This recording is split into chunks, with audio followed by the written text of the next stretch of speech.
about Rose, and I'll let Evan introduce our company and some of the experiences that we've worked on, and then we'll get into, like Pablo said, some of the web AR historical experiences that we've worked on, some tips and tricks, and kind of how to set you all up for success within your web AR challenge. Take it away, Evan. Awesome. Happy to. And I'm going to keep it fairly brief because I know you all want to get to the exciting part of this, which is delving into the experiences. But as I mentioned a moment earlier, I'm Evan. I'm the founder of Rose. I'm also an engineer by trade. So the whole point of the company was essentially for me to be able to work with cool technology and see what the future is by building it.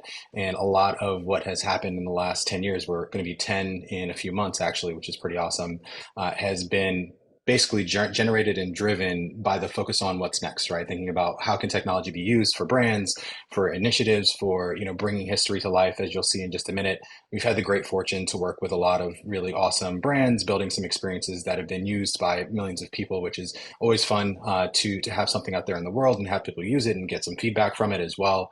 So a lot of this you'll see here is commercial, but some of the things that you'll be seeing in just a moment are things that we've done internally, which is a big part of the way that we like to do things here is dog fooding, testing out technology, seeing how it can be used to tell stories and to create interesting, engaging experiences. So if we can hit the next slide.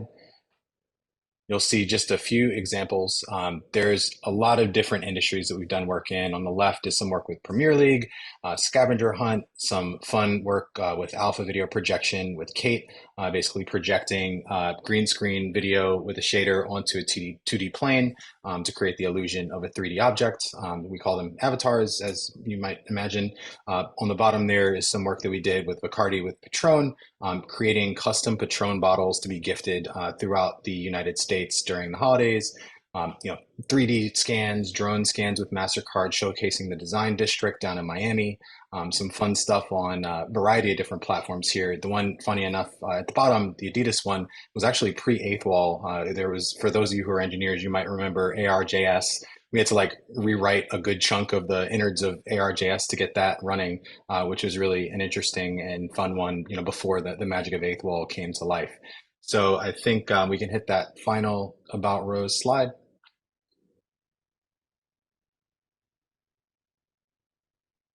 Sweet. And so one of the coolest things I think to me about AR is because of how new the space is and because of how it's still being collaboratively defined by all of us, the engineers, the designers, the people who are actually tinkering, there's just a lot of excitement around it. Obviously the big buzz around the metaverse a couple of years ago was really exciting, died down a little bit, and now we have the big buzz around the Apple Vision Pro. And really what it speaks to me is an excitement around the core of presenting immersive spatial experiences and like what that does for storytelling. So with all of that said, I'm going to hand it over to Nicole, who actually comes up with really awesome creative ideas and helps to bring them to life so she can tell you a little bit more about some of these experiences. Thanks. All right. So yeah, as I mentioned, I'm the associate creative director at Rose, and I have been at Rose for a little over 4 years, which is crazy.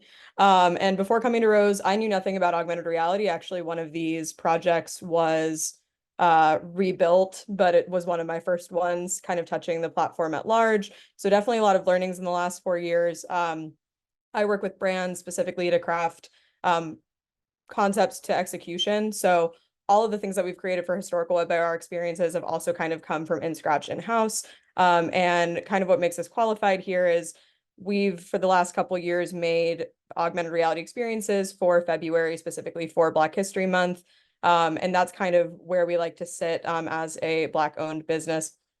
Additionally, we've also created some other kind of hot topic items that are less historical and more kind of socially relevant in terms of AR experiences around campaign spending and like a platform for help during COVID and things like that. So we like to, again, like Evan said, play in the sandbox and make sure that we're using our platform to make sure that we can both try out new technology, but also make it relevant for the masses, especially with Black History Month and these experiences. These are experiences that we've made for educational purposes, especially within the United States, where the curriculum might not be taught everywhere. So it's really important and to use that kind of as a democracy tool, as WebAR is, open to everybody, especially when you use Eighth Wall's educational license. So in terms of today, we're going to be talking about these three experiences. So on the left, we have an experience called Walk Through History, which essentially takes users across the Edmund Pettus Bridge. around the Civil Rights March events. The middle experience is a Black history and medicine experience, highlighting the contribution of Black Americans to history in both, a positive and a negative way. And then on the right side, we have Marching Forward, which is experience, and essentially highlights moments of Black resistance within American history. Hey, Nicole, it looks like We you're, get into that. hey, Nicole, Yeah. it looks like it looks like your device is probably struggling to screen Looks share. like your device is probably struggling to screen share. Sorry? Can I take over the screen share? Can I take over the screen share? Yes.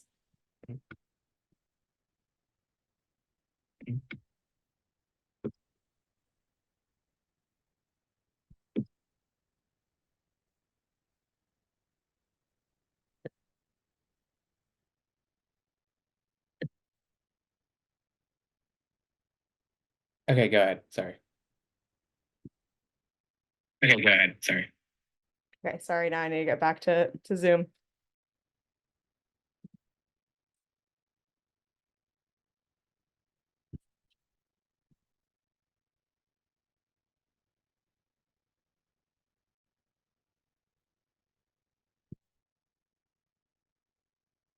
Sorry, my computer's like frozen.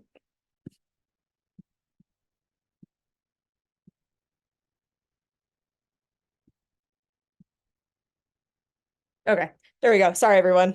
Love a high GIF ratio doc that likes to freeze. Okay, so great. So before we get kind of started into the experiences themselves, I kind of wanted to talk about how to go about crafting historical experiences and where we come from and start projects with. So obviously you'll start at the ideation phase. That's where you'll gather all your brainstorming and ideas before starting to gather information in this purple area. One thing that I kind of wanted to note with this timeline is the gathering information phase tends to be the largest chunk of your time. Obviously, we're developers and designers, and we want to spend a lot of time within the tech part of the project. But when you're making a historical experience, it's really important to kind of live a little bit more in this purple section to make sure that you are socially responsible in what you're doing and making sure that everything is historically accurate to the best of your ability. When you go into the designing of the experience, once you've kind of gathered all your information, you might very well find that your information does not really match your idea anymore, or that you need to kind of change the container in which you thought you might use to contain your information. And that's very normal, especially when creating this kind of thing. You usually don't know everything about your topic going in. If you do, great for you, but it's just not usually the case. So you're going to end up learning a lot, which is awesome. It's part of the reason to do these projects. And then you can create a better container as you learn the information, and you might actually get a better idea at the end of the day once you've kind of sourced things through the internet. And then at Rose, we do pretty iterative design and development processes. So we work very closely with the design team, works very closely with the development team, going back and forth to make sure that the technology does a real service to the information versus just highlighting the technology or just highlighting the information. And then obviously QA and launch at the end there. We can go to the next slide. All right, so for our first experience, it's walk through history. So we created a WebAR experience. Actually, originally we made it on Reality Composer and just did it kind of straight to an Apple device. 8Wall at the time that we made this originally was kind of in its infancy, and then we actually replatformed it onto 8Wall about a year later. So now available to everybody, anyone that just has a smartphone. So essentially what this experience is we took the timeline of the Civil Rights March events and put them along the Edmund Pettus Bridge, which is part of the key structures that were part of the Selma to Montgomery March. If we can go to the next slide and we can play the video without the sound, and I'll just kind of talk through it. Great. So users will tap to place the bridge. It's a large scale experience, and in that way, they will get to walk across about 100 feet of bridge. As they kind of walk through using proximity triggers, we allowed these different pieces of information on the timeline to pop up in real time as you walk across the bridge. And then including proximity triggers on these images, you'll get secondary information just by tapping the images. They kind of flick and show users that they're tappable in that animation.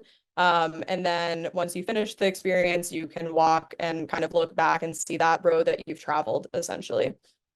Next slide.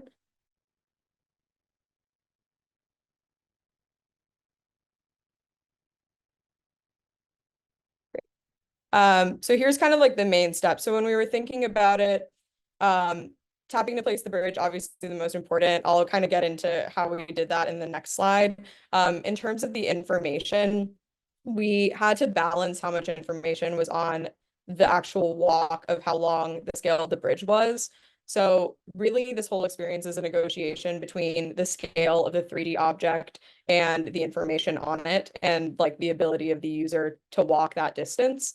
And then overall using a bunch of proximity triggers to make it an interactive timeline, which was pretty unique. Essentially using the container of the bridge to house all this information to make people really feel like they were walking through history. Next slide.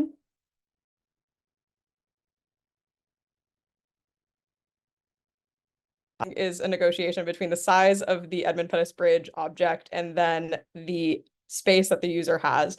We knew that people were going to need a lot of space for this. That was fully okay with us. You always have to think about context within how you want people to use the experience. So at the beginning, we make sure to tell people that you need a lot of space for this experience.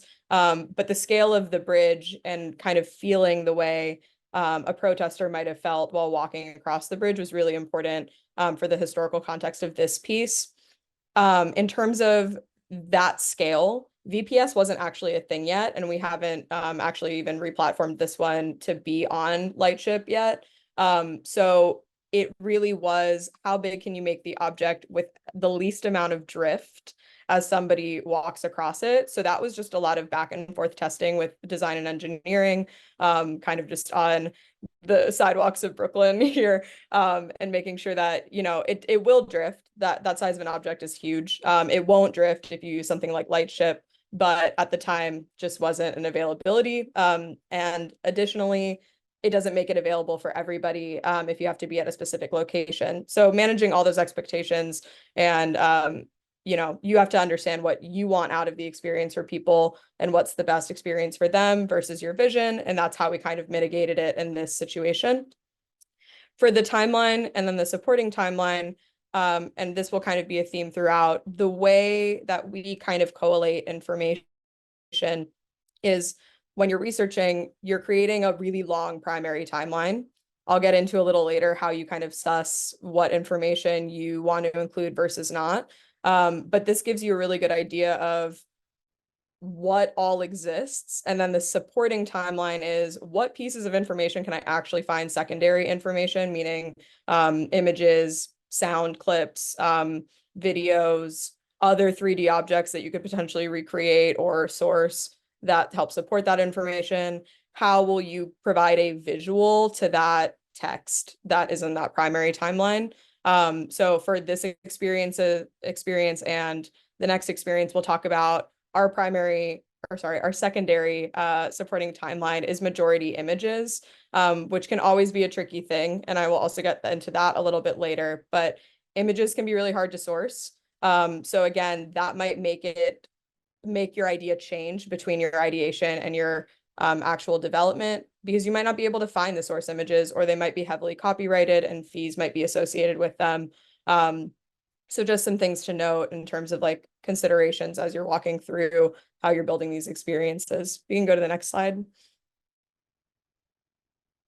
Awesome. And then in terms of the why, so I think this one is a really great experience in terms of the container for the information really supporting the information itself.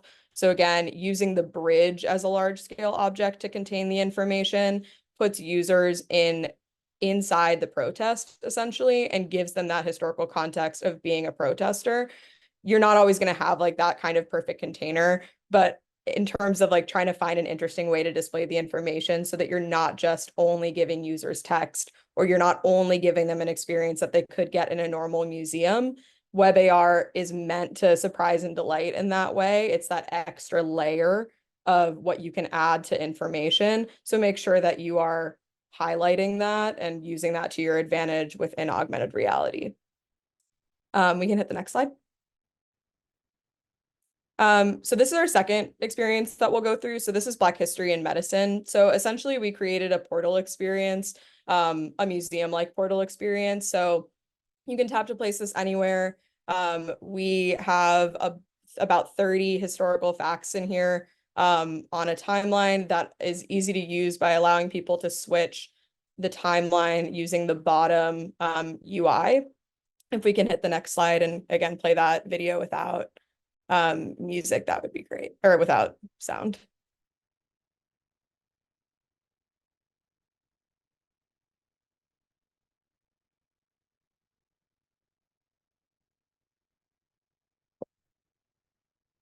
Awesome. So yeah, so you can tap to place this portal anywhere. That was really important to this experience. Again, being able to place it anywhere somebody could be given an educational experience, especially for things like classrooms or kids that aren't able to have things like field trips.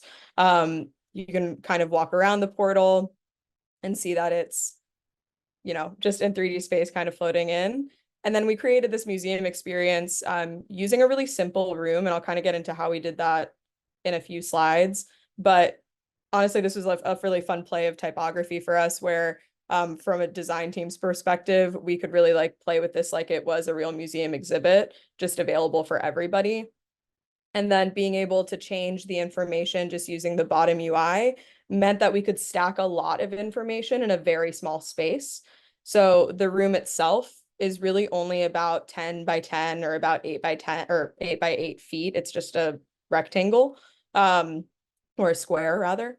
So that way we could pack 30 historical facts in a small space without having somebody need to have a house that's the size of a mansion or, rather than my small apartment in Brooklyn that this needs to be able to fit within to test. So things like that were important and making sure that, it was mobility friendly rather, was also important to this museum experience. We can hit the next slide.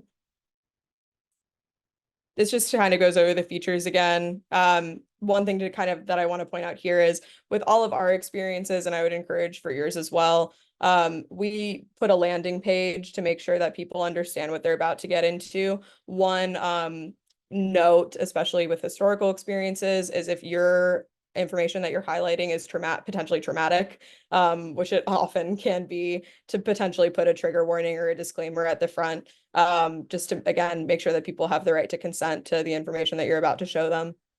Next slide. Cool. So then in terms of how we did this, so the room structure is a pretty simple 3D object that I have a preview on the next slide. But essentially what we did was just created different image textures that could be swapped out through that bottom UI. So you can see that the room is really simple here. It's just 5 data points per texture. And then each plane in the room was part of the texture changing itself. The intro text on the right-hand side of the room wasn't involved, so that stayed as its own texture within the space. But we just created 6 essentially image textures that got changed by pressing that bottom UI button. We can hit the next slide. Cool. And then here I want to talk a little bit about how to create a historical experience with very little potentially 3D modeling experience or models at your disposal. So this room is really just a bunch of planes. Even if you're really new in something like Blender or Spline, you can make something like this pretty easily. You could also download kind of pre-existing rooms and strip them of the textures and then recreate your texture map to be able to display this kind of information. That's a really easy way to create a museum type experience if that's kind of your goal or what you're going to. In terms of making sure that things look cohesive and that it looks like a museum experience, things like lighting and environment maps are really an easy way to make sure everything looks the same, that it all exists in the same environment, and has the same lighting applied. And then obviously things like color and texture and making sure that those things are kind of similarly distributed across your 3D objects or your planes are another easy way to make sure that things look cohesive.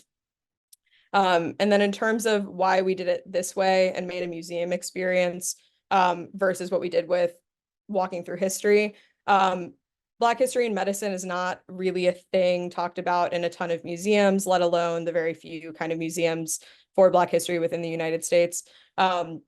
So doing it this way provides kind of a like increased stature for these facts. Not all of them are super comfortable facts, especially when we're talking about Black history and medicine, but giving that the space to breathe and a kind of a space of high stature was really important for this experience. We can hit the next slide. Cool. And then for our last experience, and then we'll kind of get into a few more tips and tricks.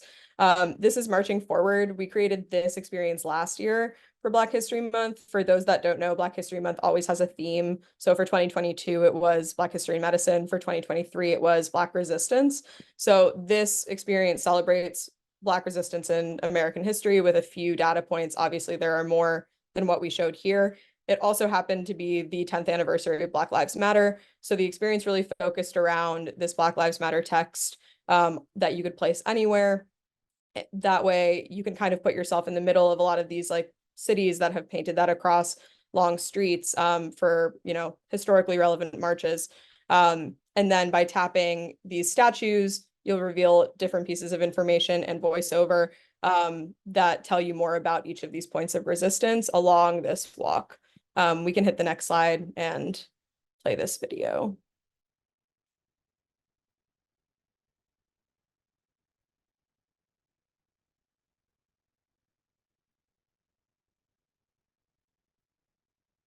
Cool. So you can tap to place the Black Lives Matter text anywhere, and you'll get essentially a monument experience similar to what you'd find on like the National Mall, which was really the goal of this experience, to create a monument that doesn't exist. You can walk along the Black Lives Matter text and tap the statues to learn more information and kind of inspect them further as well.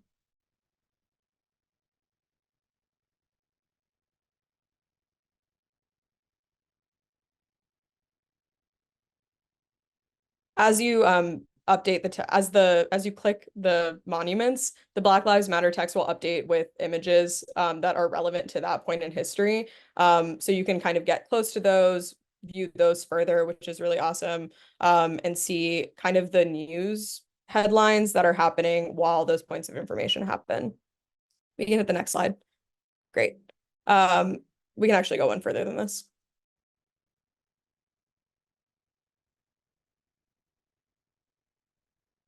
Awesome.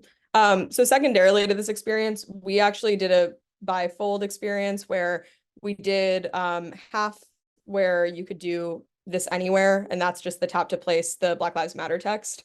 Then we also did a location-based specific experience with VPS coupled with Google Maps. So Google Maps enabled us to allow for step-by-step instructions and directions for people. And then obviously VPS allowed for better tracking of the ground and allowed the experience to be a little bit more stable. Additionally, it allowed us to highlight a few relevant location points to places of Black resistance around the country. So essentially what we did was, if you were within a 20-minute walk of one of those historical points, we would allow you to direct yourself to that VPS location, or you could still tap to place it. That's always an option. You'd obviously scan the way spot with VPS and then tap to place from there. And it would give you that extra piece of information about that specific location. One thing to note, I think a pretty big thing to note about VPS, it's great. We loved it. It does help make things way more stable, especially for large scale experiences like this. However, we do Black History Month experiences usually within about 6 weeks, which did not allow for us to have time to make brand new scans, especially considering we weren't in every location that these points were. So before choosing to use VPS, make sure that the point that you need there is on the platform, or you need to create a new way spot. And by creating a new way spot, you do need to show up at that spot multiple times to make sure you're capturing it in different lighting. Otherwise, your experience won't show up or it won't be stable. So make sure you've worked that into your timeline, or be prepared to kind of potentially change what spot you're using to better fit what waste spots exist and are well scanned. We can hit the next slide. Cool.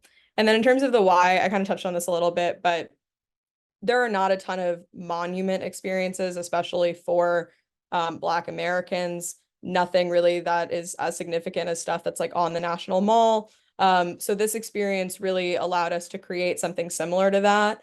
One thing that I've touched on a little bit already was materiality. So these were, for the most part, stock 3D models that we then edited to be more accurate to the events or combined with other 3D models to be accurate to the events, and then retextured and reskinned to make sure that they all match tonality and materials wise, which then makes it a cohesive project. And then the additive layers of the images obviously add to the overall interaction, but you don't need to have a ton of money or time to make something look cohesive or feel big and grand. It just needs to be kind of a smart placement of objects and how you use them. And also that your kind of idea all fits together nicely as well. We can hit the next slide. Cool. So these are just a few kind of quick hit slides. I'll go through this pretty quickly so that we have time for Q&A, but just in terms of how to start and some resources for you all, especially as you get started, hit the next slide. So in terms of where to get ideas, so obviously for us, Black History Month is a nationally recognized holiday in the United States. I would encourage you all to look at your nationally recognized or internationally recognized days. A lot of places have months that are assigned themes like Black History Month. If you are just kind of in the media, any kind of striking timeline or striking stats that you can look further into might be a place to start. Books and documentaries. Another like random thing is if you do a lot of walking and you see a statue, who is that statue? Why do they exist? Why did they get called out? Why is this park named for that person? Things like that are kind of a random and easy way to potentially trigger a story that you didn't know existed. Any kind of undertold story is always really fun to tell. It might be harder to get information, but it's kind of a guarantee that somebody else would have already done something. And then museums, extrapolating on information that museums have and making sure that, again, you're using augmented reality to kind of layer information versus a museum only has a few square feet of space to tell a smaller story and you have the opportunity to tell a bigger one. That's always an easy way to do it as well. Next slide. In terms of sources of information, so I'm going to start with Wikipedia, and I'm sure that there are a lot of eye rolls. I say Wikipedia mostly because Wikipedia is so lovely in that it gives you a bottom source list. So while Wikipedia itself, the article might give you a nice overview of the information that you're already trying to find, I wouldn't use the article. That's just like a nice starting point. The sources of information at the bottom, though, is a gold mine of people that have already done the work for you. And you can click through those sources to get more sources and the real data that you want to source from instead of the Wikipedia article. Museum websites are really great. They're a trusted source of information. Books, recognized organizations' websites. Heavy note here, .org does not mean anything. Anyone can be a .org, so don't take a .org at face value. Make sure that you've done your research and make sure that they're a credible organization that has done their research on the topic that they are discussing. And then .edu websites are a great source as well. Next slide. Awesome. Okay, so we're in the age of AI. It's everywhere, and I'm sure a lot of you are going to itch to try and use it in what you're making, and that's plenty smart. One thing that I just want to note is it's great for helping write copy. It's great for getting a narrative outline for what you're doing. However, I would not be pulling information or copy directly from an AI source. They do not source information for you. And so you cannot know if that information is credible. You don't know where they're taking that information from the internet. And additionally, it can often be a source of unintentional plagiarism. And really, you should be sourcing or writing a list of sources with all of your projects. Additionally, we have definitely looked into and have chosen to not use things like AI for voice. It can be highly problematic. They train the models and try to use very specific accents and vernacular, and that is really not PC. So I would stay away from that or proceed with extreme caution about what dialects you're using and how you're using AI for voice. Obviously, it makes things more accessible for people to use things like sound, but again, proceed with caution. Next slide. Here's just like a quick list of images and 3D objects. One thing that I want to again touch on is images especially are hard because a lot of them are copyrighted or have a lot of fees. Most historical images, you have a wealth of data within the AP website. However, you have to renew those licenses every year. A lot of really great free sources is the New York Public Library, Library of Congress, and Smithsonian Open Access have a pretty large library of images. However, a lot of them are pretty low res, so keep that in mind too as you are making high res experiences. And then just like a quick list of pretty common 3D websites that I'm sure you all are pretty aware of. And then in terms of things like maps and stuff, Wikipedia Commons is really great. For images, it's a little bit dicier because you don't know who put the image on Wikipedia Commons, but it's usable and relatively well sourced. Next slide. Cool. And then this is the last thing before we get into Q&A. So how do you know what information to include? This is really important. Start by gathering a lot of information, use a lot of sources, make sure that your information is cited by multiple sources before you chose to put it in.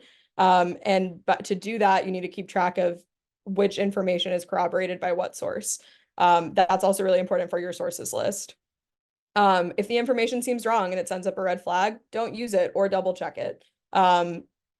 Additionally, and kind of like I think the most important thing here, you want the information to fit your narrative. You want to make sure that you're telling a story, but don't exclude pieces that don't fit the narrative just because they don't fit your narrative. If it's an important piece of the story, it's one of those things that might have been buried by other people because they want to rewrite history, and it's important to kind of keep those pieces of information alive. And it's important to the broader narrative of the world if it's not important to your smaller narrative for your piece. And I think that's it. Cool. Awesome. Thank you all. Awesome. Good. I hope there's no feedback coming out for you all, but there is for me, so hopefully that's resolved now. Yeah, thank you so much, Nicole and Evan for that introduction. Nicole for that wonderful information, especially at the end there for folks to get started on their own experiences.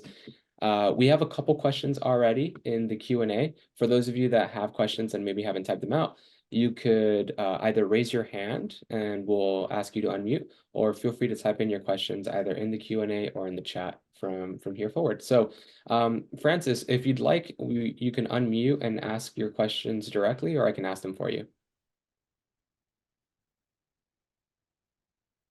Give you like 2 seconds. Cool. All right, so Francis has a question regarding tracking how many people are going through your experiences. For example, are you able to know how many people opened the first experience, reached the end of the bridge? Like, do you have like an analytics funnel for any of your experiences that were created?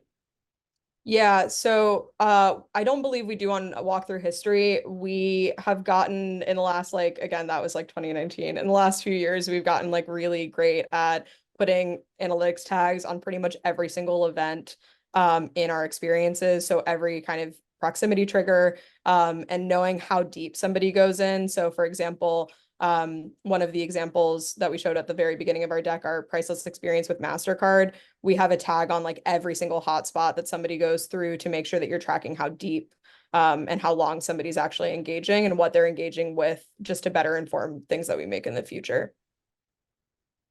Cool. And then the second question from Francis was, what were the main channels for distribution for these experiences? Did you use social media? And then roughly, what was the volume of traffic, visits, engagement that you got from them? Yeah, so mostly social media, a lot of LinkedIn. The last experience we did on TikTok as well. And Eighth Wall is always great, pushing our stuff live as well, and making sure that we get traction there.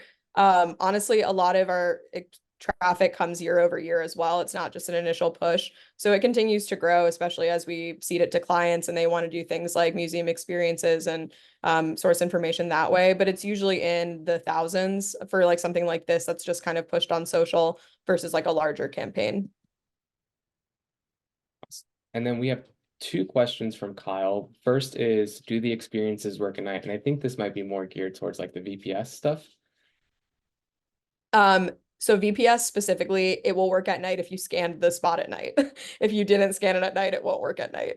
So it's really just kind of that easy and specific. Otherwise, the tap to place will work at night and it tracks pretty well as well. It tracks better in a like a well-lit street environment versus like a dark field. But also if it's really that dark, you don't really notice things like drift as much anyway.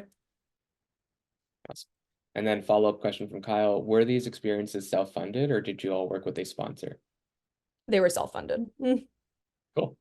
Great. And then I have a couple questions for you as well. While maybe some folks either oh, we have one from Dr. Bishop. Go ahead.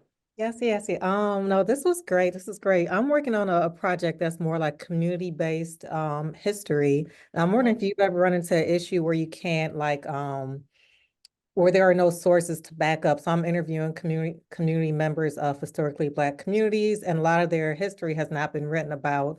So I'm wondering if you have any advice on how to, I guess, present that. Like, would you have like an info screen saying these are personal narratives versus verifiable? I'm just curious in your opinion. Oh, that's a really awesome project. Sounds great. We have like pitched similar things where people would be contributing to community narrative. They weren't historical based. So one thing that we thought about with these kind of experiences is, yeah, your landing screen should probably say something about it, but also kind of just any kind of disclaimer text. As long as you've written it out that it is somebody's personal experience and it's not supposed to be relative for source data, it should be fine. But yeah, making sure that's really like well known, including things like people's voice clips and stuff like that is always a great way to make that experience richer and deeper. And that way it really is like, this is a first person account. We don't need to necessarily verify the information ourselves, because it's coming directly from a source and the source is audible to the person listening or it's a quote. So as long as it's said, it shouldn't be a huge issue. Anywhere you can back up sources though and provide somebody deeper information is always great. Thank That you. sounds really fun. I'd love to hear more about it. Awesome. Cool. Thank you. John, you had a question? Yeah, hi. I was wondering what's the onboarding process a little bit like, because you're making location-based experiences and you have analytics about people going to these. But when they get somewhere, such as the bridge, how do they know that if they download the app, I'm sorry, not download the app, if they go to the URL beforehand and they go there, they know what to do. But if I'm a person who gets to that location, what do? Do you have like some type of poster there? Do you have a QR code so they can launch and then get the experience open? Same thing for the museum. So how exactly are you informing these users at these specific hyperlocal locations to engage in the experience? Yeah, so for the experiences that have VPS, again, these were kind of personal projects, so we don't have anything at the location. When we've done similar experiences with clients, we will have things like signage, posters, QR codes on site. But these being pushed through social media is mostly you know it from the context of the post that you clicked from, that you know where to one, go or where you're close to. And then two, with VPS, in terms of the triggering, we always show an image of the thing that you're trying to scan so that it's not just like, find the Washington Monument, but I don't know what the Washington Monument looks like. Like we make sure that, for an example, we make sure that that's pretty clear. But in terms of signage on site, that's kind of very specific to who your like end client would be. There's a lot of rules around like signage in national parks and postings and we posting. So we don't try to touch that, to be totally honest, if unless our client is trying to touch it. Yeah, I mean, if you're trying to make a completely open experience that is, public, it's how do you do that without crossing any lines? And it seems like you use the image targets or the actual 3D objects to the best of one's ability. Thanks so much. That was really helpful. Yeah, no problem. Thanks. Cool. Thank you, John. We have Jason next. Hi, I had a question. I think it's a little bit on the technical side, but I would like to know if there is an experience, that you all have had. So, from the VPS, from what I understand, there are a few locations, that are present, and one of the projects that we're working on, a location isn't present, So, is there a possibility, to like scan the location, make it available to VPS locally? Is that something you'll have done? Is that something that you'll have experienced before? Yeah, so you can make a new waste spot. It just requires going to that location. I believe 8th Wall recommends close to 10 times, if I recall correctly from when we chatted with you all about it. And essentially that's like night, day, different weather conditions, different times of day, to make sure your scan is really complete. So you can add one. It just does take a few days to make sure that you can get enough scans that the waste spot will be full. There's an app for it that you can do. I believe it's called the Wayfarer. Correct me if I'm wrong, Pablo. Correct. Yeah, we use Wayfair. Cool. So yeah, you can create your own spot. The ones that we used were already available on the platform and had good scans. And when we were creating the experience for the spots that didn't have good scans, like one of the areas that we did was Central Park, the original, which is huge. So like the original spot that we had picked, the scan wasn't great, the one that existed on the platform. So we picked a different monument and just moved it to a different area in Central Park. Got it. Thank you so much. That helps a lot. Appreciate it. Cool. Yeah, and I just dropped in the chat, Jason, a really good doc explainer that walks through best techniques for scanning. Thank you so much, Pablo. Yeah. And 8th Wall is always really helpful with like questions like that in terms of the forums and whatnot. Their team is always really great with that kind of technical question. Yeah. And then we had a question that I think disappeared about Android and iOS, but if that comes back up, let me know.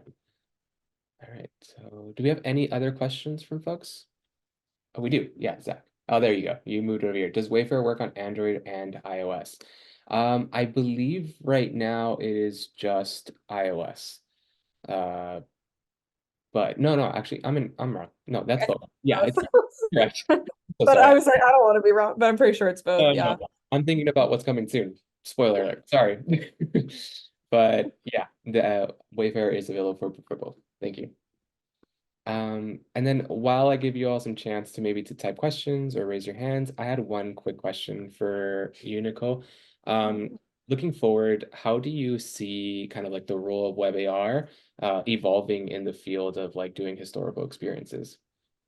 Yeah, so I think where we've kind of been looking and some people that we've talked to, using WebAR on like a bigger scale for nonprofits and allowing them to use it as an educational tool. Like I know when you guys were with Groove Jones, they did 4-H, things like that, where it's museum funded so that you know that your information is already accurate, but it's a way for museums to essentially travel to people that wouldn't necessarily be able to get there, or be able to budget for it within their school curriculums, making sure that experiences are also age tailored for those people and for what's being funded. That's kind of where we see it going. Again, museums are great, but especially as we're seeing things like historical artifacts being returned to their proper owners and things like that, certain things will start leaving museums, and augmented reality and things with like Nerf and whatnot, being able to scan things really fast is a great way to keep it within the museum system, but not physically there, which I think is a really awesome use of that technology. Yeah. Yeah, thank you so much. All right, we have time for one more question if anyone's got one. 10 seconds. Cool. All righty. All right, so then I just have one quick announcement to make for everyone before we take our group photos. So first and foremost, some of you may have seen already that we announced on Slack last week that we are launching a 8th Wall forum for support. So this will be a new space for you all to get technical support, not only from our support staff, but also from your fellow developers. And unlike Slack, the messages will not disappear. So it will now also be a good source for you all to search any common questions or any troubles that you're currently facing so that you can find those solutions yourselves. And then secondly, next week, we are hosting a Create workshop led by Ian Curtis, where we'll be going over just the very basics of VPS to get a quick reminder for everyone how to use that moving forward, especially for this challenge.